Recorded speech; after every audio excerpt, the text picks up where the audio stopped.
2차 세계대전이 일어나기 전에 프랑스는 독일의 공격에 대비한 방어 진지를 구축을 했습니다. 1차 세계대전 마치고 2차 세계대전이 일어나기 전에 세계 위기가 있었어요. 그래서 프랑스에서 독일과의 국경선에 방어 진지를 구축했는데 당시 프랑스 육군 장관이던 앙드레 마지노의 이름을 따서 마지노선이라 이렇게 불렀습니다. 프랑스는 이 요새를 만들기 위해서 1927년부터 약 10년간 공을 들였습니다. 1차 세계대전 때의 경험을 살려서 지형지세를 이용하고 또 전차, 탱크의 침입을 막기 위해서 이중으로 만든 철골로 만든 이중벽, 또 보병을 막기 위한 철조망지대, 또 직경 6m에 해당하는 콘크리트 벽 같은 것을 설치를 했습니다.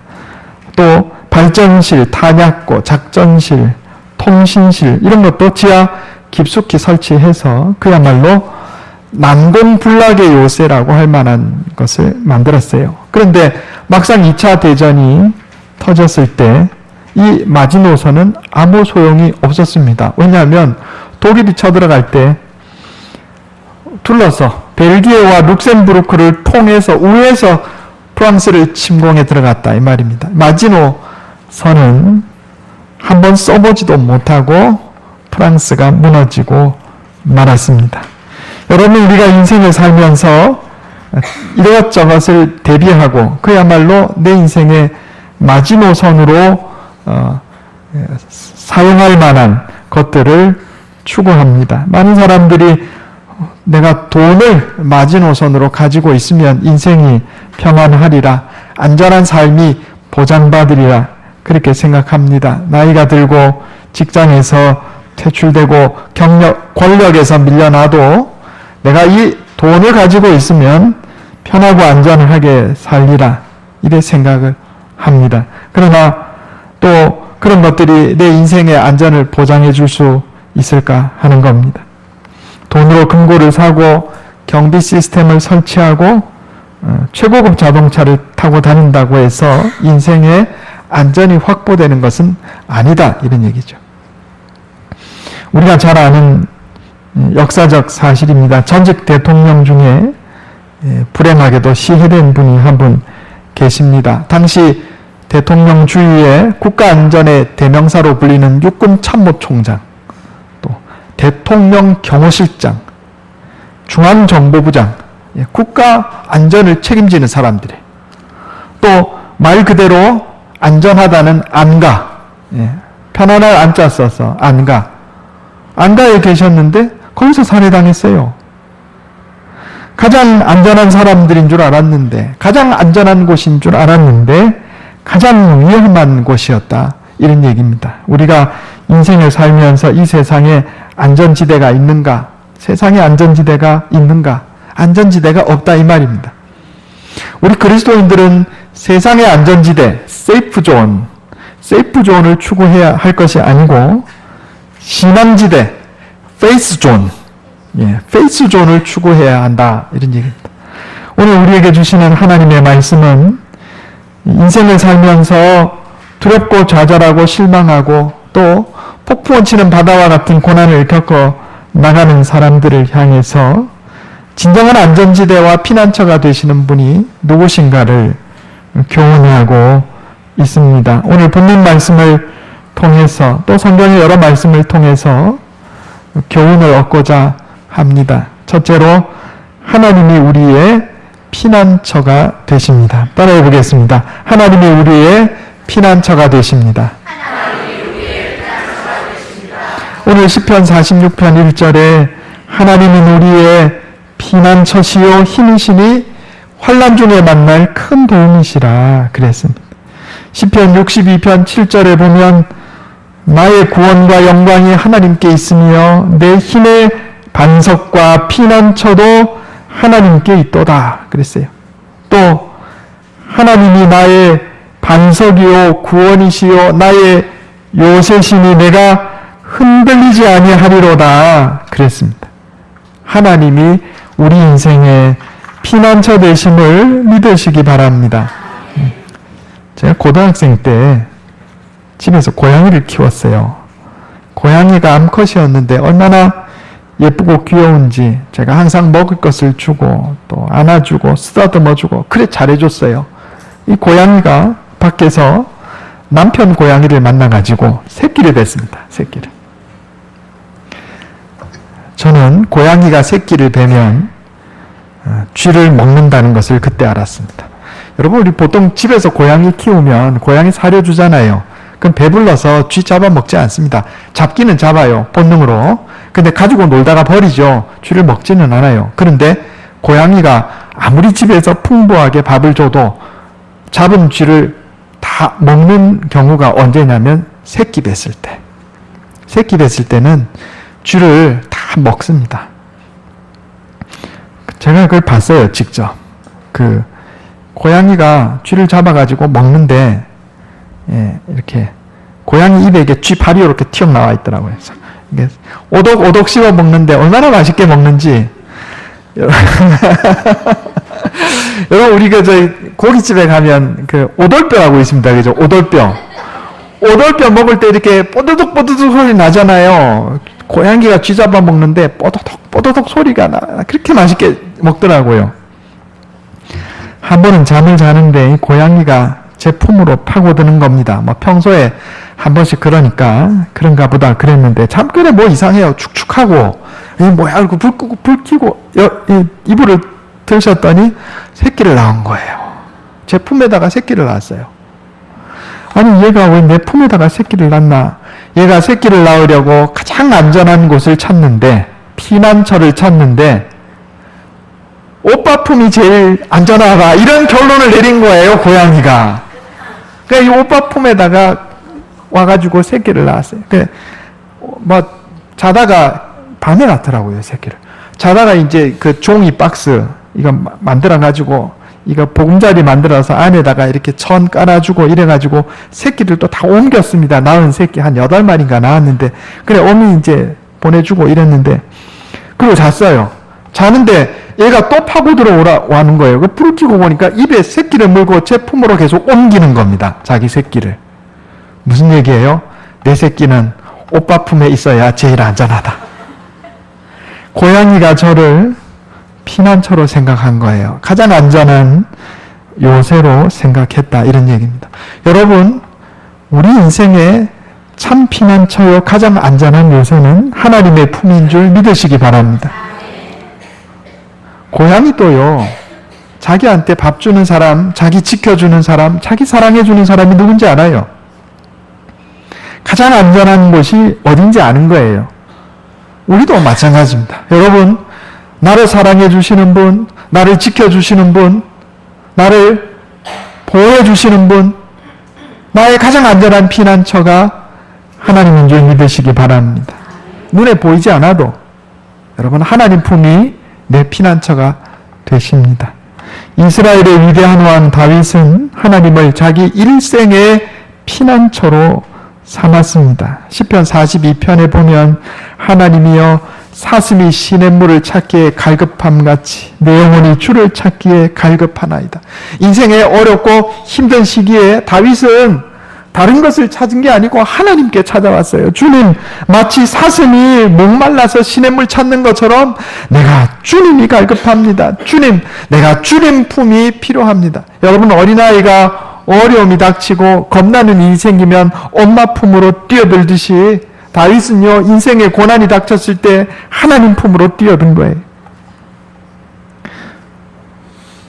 시편 84편에 보면 주의 궁정에서의 한날이 다른 곳에서 첫날보다 나은즉 악인의 장막에 사는 것보다 내 하나님의 성전 문지기로 있는 것이 좋사오니 여호와 하나님은 해요 나의 방패시라 그랬어요. 물건을 살 때 일본 사람은 이거 얼마입니까? 이렇게 물어본다 그래요. 프랑스 사람은 이거 최신 유행입니까? 이렇게 물어본대요. 독일 사람은 이거 내구성이 얼마나 좋습니까? 이거 얼마나 오래 가는 겁니까? 이렇게 물어본답니다. 한국 사람은 뭐라 그러게요? 이거 진짜입니까? 이런 물어본다.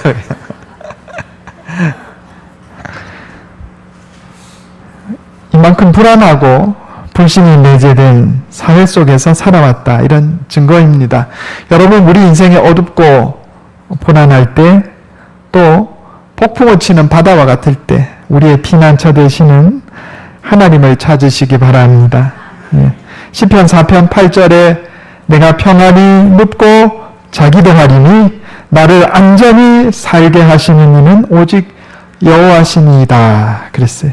시편 23편에 여호와는 나의 목자시니 내게 부족함이 없으리로다. 그가 나를 푸른 풀밭에 누이시며 쉴만한 물가로 인도하시는도다 그랬습니다.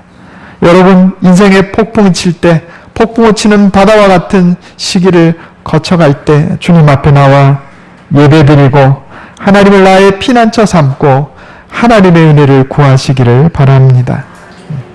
두 번째로, 하나님이 우리의 힘과 도움이 되십니다. 따라해 보겠습니다. 하나님이 우리의 힘과 도움이 되십니다. 오늘 본문 말씀 시편 46편 1절에 하나님은 우리의 피난처시요 힘이시니 환난 중에 만날 큰 도움이시라 그랬습니다. 시편 28편 7절에 여호와는 나의 힘과 나의 방패이시니 내 마음이 그를 의지하여 도움을 얻었도다 그랬습니다. 하나님은 온 우주의 주관자 되시고 내 인생의 섭리자 되심을 믿으시기 바랍니다. 나폴레옹이 혁명에 실패하고 세인트 헬레나 섬에 유배되어서 외로이 죽음을 기다릴 때 그가 이렇게 고백했다고 합니다. 알렉산더 시저, 그리고 나는 제국을 건설했다. 우리는 힘 위에 제국을 건설했지만 그 말로는 비참했다. 그러나 예수 그리스도, 그는 아무런 힘이 없는 자 같았으나 그는 사랑의 터 위에 하나님 나라를 세웠고 오늘날 그의 나라는 왕성하여 모든 인류가 그를 경배하고 있다. 이렇게 고백했다고 그럽니다. 여러분, 우리는 하나님을 전능하신 하나님이라 이렇게 고백합니다. 전능하신 하나님이란 온 우주의 주관자 되시고 또 내 삶을 인도하시고 섭리하시는 분임을 뜻하는 것입니다. 여러분, 내 인생은 주님의 손에 달려 있습니다. 하나님이 나의 삶의 근원이시여 내 인생의 돕는자 되심을 믿으시기 바랍니다. 어떻게 하면 하나님의 힘을, 하나님의 도우심을 얻을 수 있는가?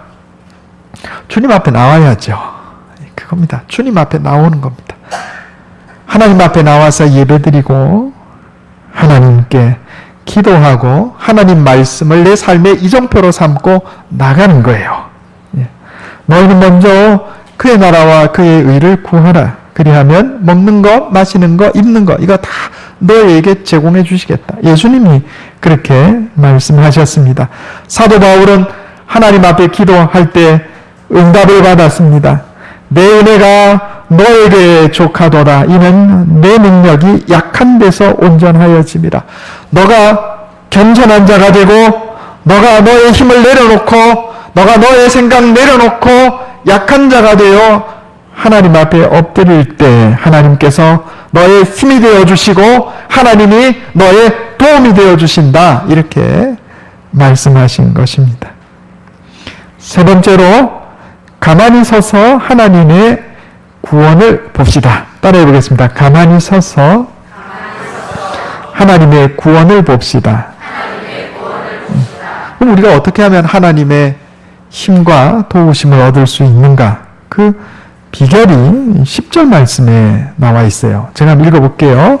시편 46편 10절 이르시기를 너희는 가만히 있어 내가 하나님됨을 알지어다. 내가 문나라 중에서 높임을 받으리라. 내가 세계 중에서 높임을 받으리라 하시도다. 아멘.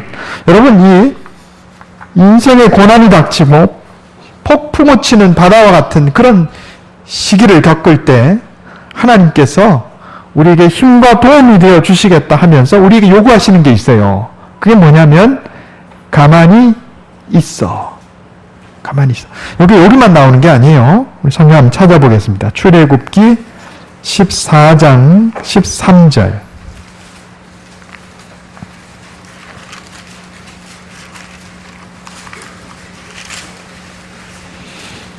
출애굽기 14장 13절 14절 말씀입니다. 구약성경 102페이지입니다.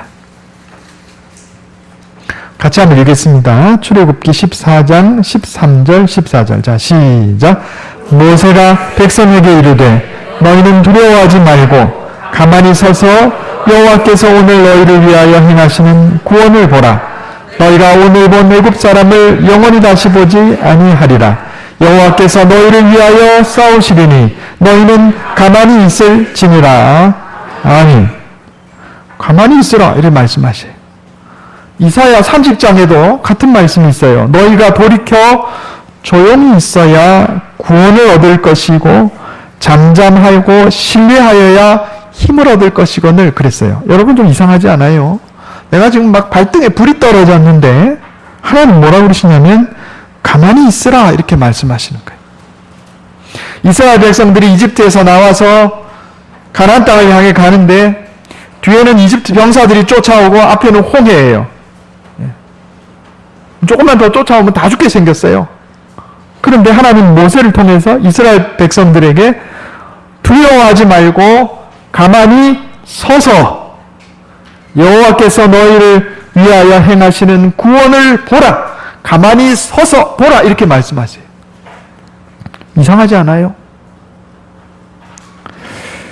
전에 TV에서 시각장애인들의 보행을 돕는 맹인안내견, 여러분 맹인안내견 아시죠? 맹인안내견을 훈련시키는 내용을 방영한 적이 있습니다. 그런데 그 내용을 보니까 맹인안내견의 훈련 중에 제일 기본적이고 가장 중요한 것이 뭐냐면 가만히 있는 훈련이에요.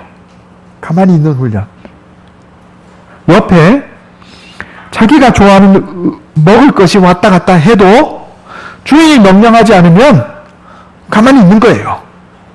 여러분, 개가 얼마나 참기 힘들겠습니까? 그런데 누가 맛있는 음식 갖고 이렇게 유혹을 해도 주인이 명령하지 않으면 가만히 있는 거예요. 주인이 명령하지 않으면 먹을 것을 먹지 않고 가만히 참아내는 개가 안내견이 될 수 있다 이 말이에요. 이 훈련을 통과하지 못하면 주인의 명령 따라 개가 움직이는 게 아니고 지 좋은 대로 움직이는 거예요. 그러면 이 안내견으로서 쓸모가 없다 이런 얘기입니다. 여러분, 하나님께서 우리 인생을 훈련시키면서 기다리는 훈련을 시킨다 하는 것을 잊지 마시기 바랍니다. 가만히 있는 훈련을 시키세요. 하나님께서 아브라함에게 이삭을 주겠다, 아들을 주겠다 약속하셨는데 몇 년 만에 주셨어요? 25년 만에 주셨어요. 그런데 아브라함이 그 사이에 가만히 있지 못했습니다. 가만히 못 있었어요. 어떻게 했어요? 아브라함도 그렇고 사라도 그렇고 가만히 못 있고, 야 이제 하나님이 약속하신 거 그거 다 지금 나이가 몇인데 이래가지고 하가를 드렸어요. 그래가지고 이스마엘이 나왔다 이 말이에요. 여러분, 그것이 그 가정의 큰 시험거리가 되었습니다. 아브라함이 하나님의 약속을 받고서도 가만히 있지 못해서 노아에게는 홍수가 난다 해놓으시고 120년을 기다리게 하셨어요. 다윗에게는 왕이 될 거라고 기름 부으신 다음에 15년 동안이나 사울의 칼을 피해서 도망다니게 하셨습니다. 성경의 기록을 보면 하나님께서 쓰신 사람들은 전부 기다림의 훈련, 가만히 있는 훈련을 받은 사람들이었다 하는 겁니다. 영화배우 알 파치노라는 사람이 있는데 여러분 많이 들어보셨을 거예요. 대부로 세계적인 스타가 된 사람입니다.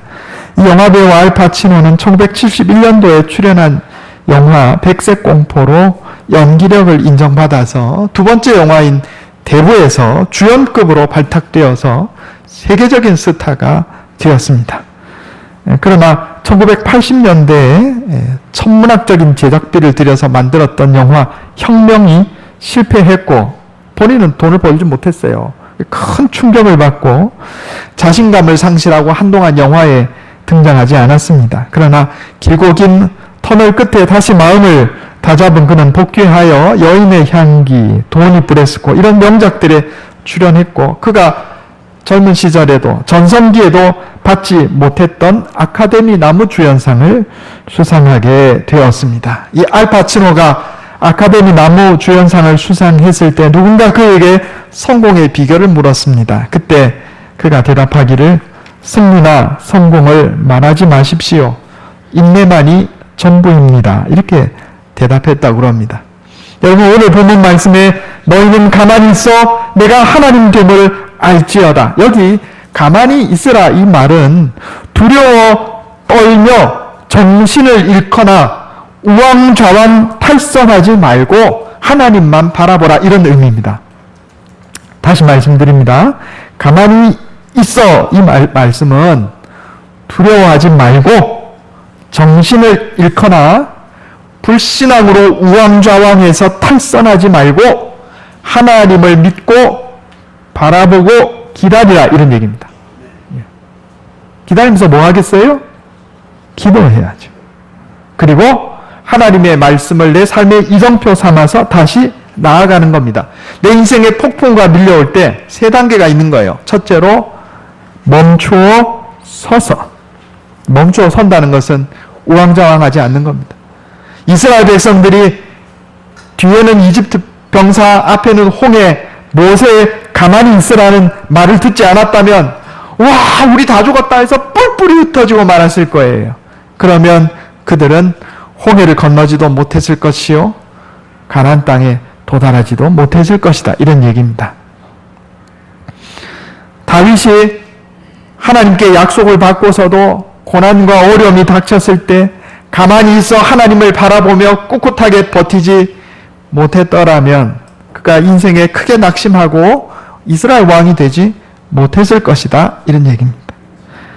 인생의 큰 폭풍우가 몰려올 때 멈추어 서서 가만히 하나님을 바라보고 하나님의 도우심을 구할 것이요 하나님의 말씀을 내 삶의 이정표 삼아서 다시 새 출발해야 하는 것입니다. 이 3단계예요. 멈추어 서서 기도하고 방향을 잡아서 새 출발합시다. 여러분 광야 같은 인생, 폭포 치는 인생길에서 이 세상 그 어떤 것도 아니고 하나님만이 내 인생의 피난처 되심을 믿으시기 바랍니다. 내가 겸손해지고 연약해지고 하나님 앞에 엎드려 하나님을 의지할 때 하나님의 힘과 도우심이 내 인생에 드러납니다. 그러므로 내 생각, 내 계획 내려놓고 두려워 떨거나 우왕좌왕하지 말고 인생 끝장난 사람처럼 우왕좌왕하지 말고 믿음 안에서 멈추어 서서 하나님을 바라봅시다. 하나님의 은혜와 힘과 능력을 힘입어서 새 출발하여 승리하는 인생 사는 저와 여러분 되시기를 예수님의 이름으로 축원합니다. 네, 기도하겠습니다. 하나님, 우리 인생이 폭풍 치는 바다와 같을 때가 많습니다. 하나님이 내 인생의 피난처 되심을 고백합니다. 하나님이 내 인생의 반석이 되시고 요새가 되심을 고백합니다. 어려울 때 주님 앞에 나와 예배드리고 피난처 되시는 주님의 품에 들어오는 지혜로운 주의 백성들 다 되게 해 주시옵소서. 하나님이 우리의 힘과 도움 되심을 고백합니다. 폭풍을 치는 인생 가운데 가만히 서서 하나님의 구원을 바라보며 하나님께 기도함으로 주의 힘과 도우심의 능력을 힘입어 새롭게 방향을 설정하고 새 출발하여 승리하는 인생 사는 주의 백성들 다 되게 해 주시옵소서. 이것이 내 힘과 능력만으로 되지 않음을 고백합니다. 날마다 말씀으로 우리를 깨우쳐 주시고 성령으로 인도하여 주시옵소서. 우리 주 예수님의 이름으로 간절히 기도하옵나이다. 아멘.